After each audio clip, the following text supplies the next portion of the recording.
Everyone, I have some late breaking news. China now gets all its soybeans from Brazil because of Donald Trump's tariffs. So you got to think, how much money did the United States lose over this?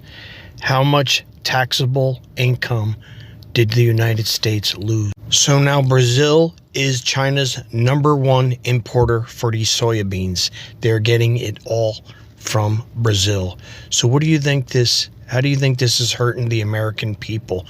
Because of Donald Trump's tariffs, China does not rely on the United States for this product. So basically, the farmers are losing, and the workers and everyone else involved in the soybean industry, which is also people who deliver it, transport.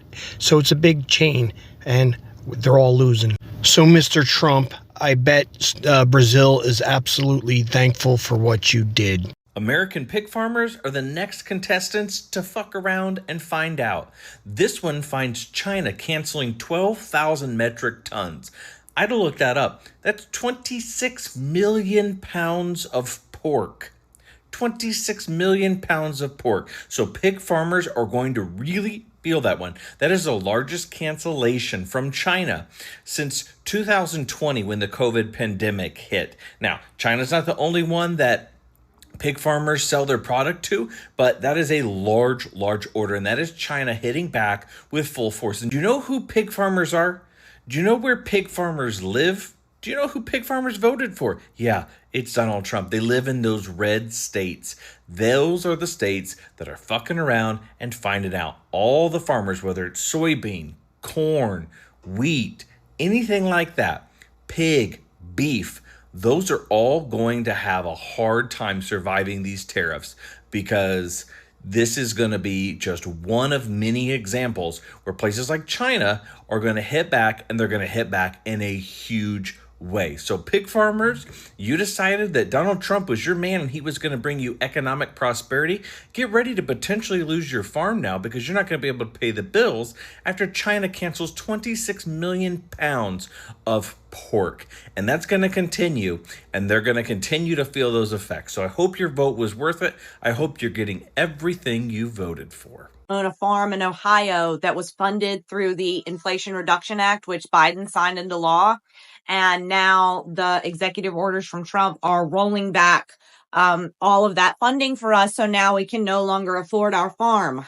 And when all that happened, it was like a lightning bolt hit my brain. And I realized that I shouldn't just be voting for myself, that Trump's policies and EOs are hurting millions of people. But it took it affecting me personally to understand what I had done was wrong.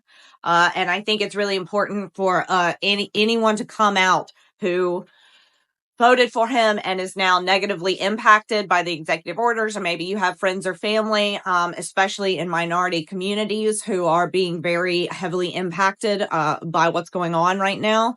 So, yeah, I think it's time for us to stop being so selfish, maybe, and to vote for what's best for the country instead of just in our tiny little bubble, because we're all... China's retaliatory tariffs came into effect today, hitting key U.S. agricultural products and causing significant pain to American farmers, with China being its largest market in this sector. Well, the tariffs include 15% on US chicken, wheat and corn, and 10% on products like soybeans, pork, beef and fruit. Well, this is in response to the now 20% blanket tariffs President Trump placed on all Chinese goods. I spoke to China economic expert Michael Pettis here in Beijing, who has advised both the Trump and Biden administration on trade. Well, he believes this trade war between the US and China was inevitable, and making a deal is near impossible.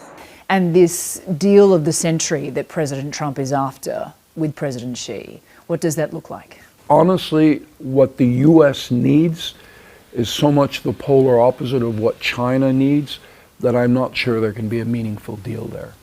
Well, 25 US companies have also been targeted in these retaliatory tariffs from either doing business in China or buying their products. Well, Michael Pettis says until the global trade imbalances are addressed, this trade war will only escalate.